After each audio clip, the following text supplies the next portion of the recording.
하지만 내건 면역 상태가 어떤지에 대해서는 검사를 잘 안 해봤어요.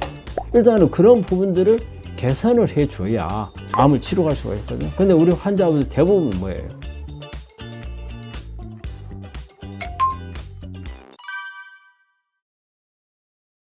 이제 암을 이렇게 이제 진단을 받게 되면 사실은 우리가 대학에서 뭐 수술이나 항암 방사선을 하지만 저는 우리 환자분들한테 꼭 체크해야 되는 게 자기 신의 면역을 체크를 하라고 그래요. 왜냐하면 면역은 내 최후의 보루예요. 우리가 수술 항암 방사선은 급할 때 급한 것을 지금 해결해 줘야 하는 게 필요하단 말이에요. 덩어리가 생겼어. 이거 빨리 제거해 줘야 하잖아요. 그러면 이때 가장 가성비가 좋은 건 수술 항암 방사선이에요. 근데 이게 끝났다. 그 다음에는 뭐예요? 내건 면역이 이제 관여를 해가지고 나머지 잔존에 있는 잔당들을 처리해야 되잖아요. 그런데 내건 면역 세포가 어떤지 알 수가 없잖아요. 그러면 여러분들 생각할 때 면역에 대해서 검사가 필요해요? 안 필요해요? 당연히 필요하죠. 그런데 되게 우리 환자분들이 면역이란 말을 많이 들어봤어요. 면역 높이는 음식, 뭐 잠을 잘 자야 된다, 그 다음에 스트레스 안 받아야 된다. 다 이게 면역하고 관련된 거거든요. 하지만 내건 면역 상태가 어떤지에 대해서는 검사를 잘 안 해봤어요. 그런 검사들을 할 수가 있고, 그리고 앞으로 보면은 현재 우리가 할 수 있는 면역 검사들도 일부예요. 전체가 되지는 못하고. 근데 이제 서서히 면역도 이제 정확하게 분석해 들어가고 있거든요. 그래서 이런 면역들을 한번 검사를 꼭 받아보실 필요가 있어요. 그래서 내건 면역 상태가 어떤지, 그 다음에 면역 중에서 내건 면역이 여러 가지거든요. 그 중에서 내건 면역이 어떤 부분이 잘못되어 있는지, 일단은 그런 부분들을 개선을 해줘야 암을 치료할 수가 있거든요. 근데 우리 환자분들 대부분 뭐예요? 음식을 잘 먹으면 된다. 그 다음에 스트레스 안 받으면 된다. 잠 잘 자면 된다. 이건 누구나 다 아는 거잖아요. 하지만 이런 부분들이 내건 면역에 어떤 영향을 줄지, 그 다음에 내가 취약한 부분을 보완을 해줄지, 그건 모르잖아요. 이 검사를 해서 취약한 방향이 어떤 건가, 그쪽으로 가야 하잖아요. 무턱대고 그냥 올리는 건 아닌 거거든요.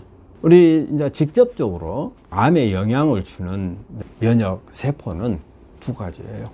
T세포라는 게 있고 하나는 NK세포가 있어요. 아마 우리 환자분들 중에서 NK세포에 대해서는 많이 들어봤을 거예요. 공부를 좀 하신 분들은 T세포에 대해서도 들어봤을 거예요. 이제 여러분들한테 쉽게 설명하자면 NK세포는 그 기능이 경찰처럼 역할을 해요.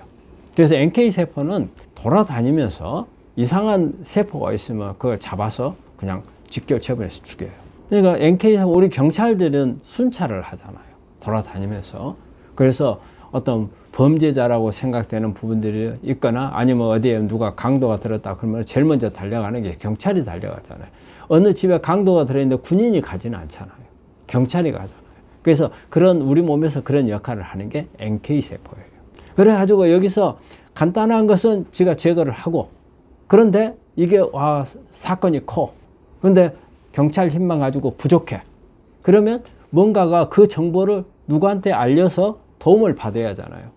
이때 나오는 게 T세포예요. 그러면 T세포는 군인 역할을 해요. 군인들은 대개 어느 한 곳에 집결해 있어요. 무조건 군인들이 돌아다니면서 순찰을 않잖아요. 근데 정보를 받으면 이제 출동을 하는 거죠. 그 정보를 누가 주느냐? NK세포가 주기도 하고, 그 외에 수지상세포나 대식세포, 이제 보조하는 이런 세포들이 또 영향을 주기도 해요. 근데 대부분은 NK세포가 많이 하죠. 그럼 NK세포가 어디에 지금 대량 적이 들어왔다. 우리 이제 암 환자들한테 보자면 암세포인 거예요. 암세포를 NK세포가 이상한 놈이다 싶어서 잡아먹었어. 먹고 분석을 해보니까 암이야. 야, 이 암은 어떤 성질을 가지고 있는 암이야 하고 T세포가 집결해 있는 림프절로 연락을 해요. 그러면 여기에서 정보에 대해서 반응을 하는 T세포들이 있어요. 그럼 이놈을 대량을 막 만들어요. 그래가지고 이게 투입이 돼요. 그래서 중요한 게 이 NK세포하고 T세포의 기능이에요.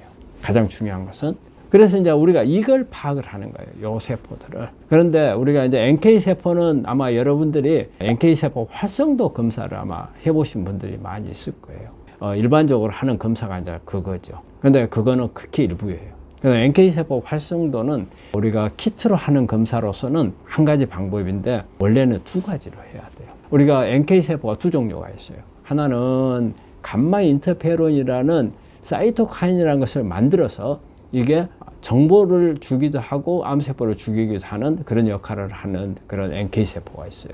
여러분들이 받은 활성도는 그겁니다. 그래서 이거는 대개 우리 NK세포 전체에서 한 20% 정도의 세포, NK세포를 보는 거예요. 감마 인터페론을 만들어내는 NK세포.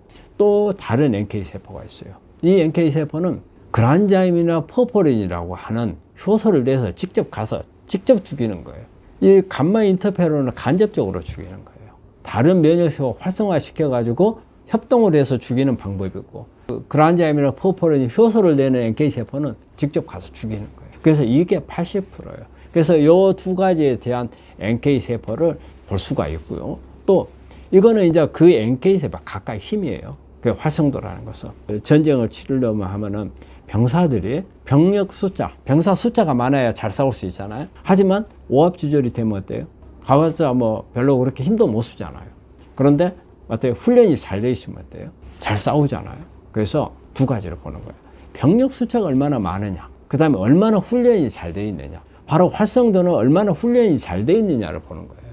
하지만 그 다음에 또 뭘 봐야 돼요? 병력 숫자.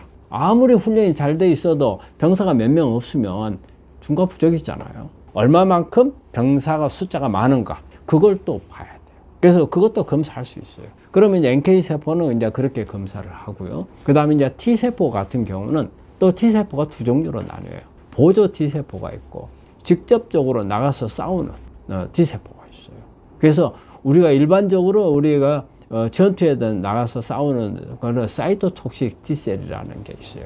이 세포가 많아야 돼요. 그럼 이제 이게 어느 정도 기능인가는 이걸 또 검사하는 방법이 있고요. 우리가 현재 하고 있는 T세포 검사는 어느 정도의 비율을만 가지고 우리가 보는데, 그래서 아직까지는 조금 부족한 부분이 있어요. 근데 최근에는 T세포가 여러 가지 기능에 따라서 또 나뉘어요. 그러면 T세포가 한번 생각해 보세요. 잘 싸우는 T세포가 있을 수가 있고요. 근데 우리가 잘 싸우는 세포가 많으면 좋겠죠.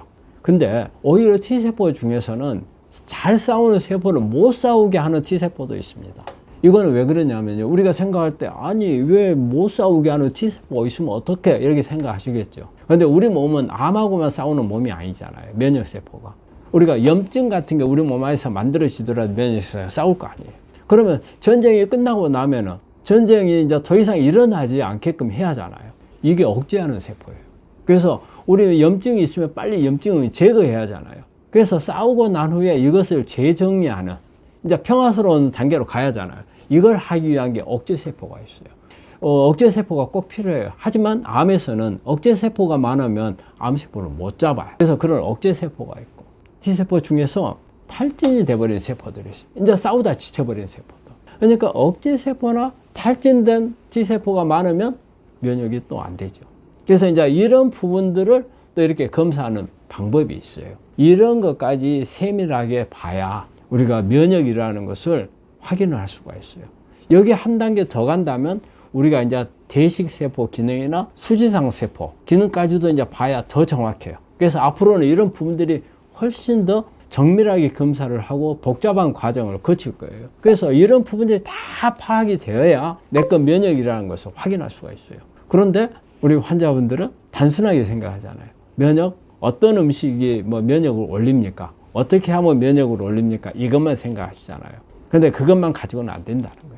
면역을 검사를 하셔야 돼요. 제가 지금 방금 설명하고 보니까 복잡하죠? 아마 이해 다 못하신 분들도 있을 거예요. 근데 이게 아주 복잡합니다. 그럼 어떤 게 잘못되어 있느냐를 파악을 해야 다음 치료를 어떤 걸 중심으로 갈 건가, 그걸 알 수 있잖아요. 근데 그걸 모르면은 어느 방향으로 가야 될지, 무조건 면역 올린다 해서 올라가는 거 아닙니다. 오히려 면역 올려서 나쁠 경우도 있습니다.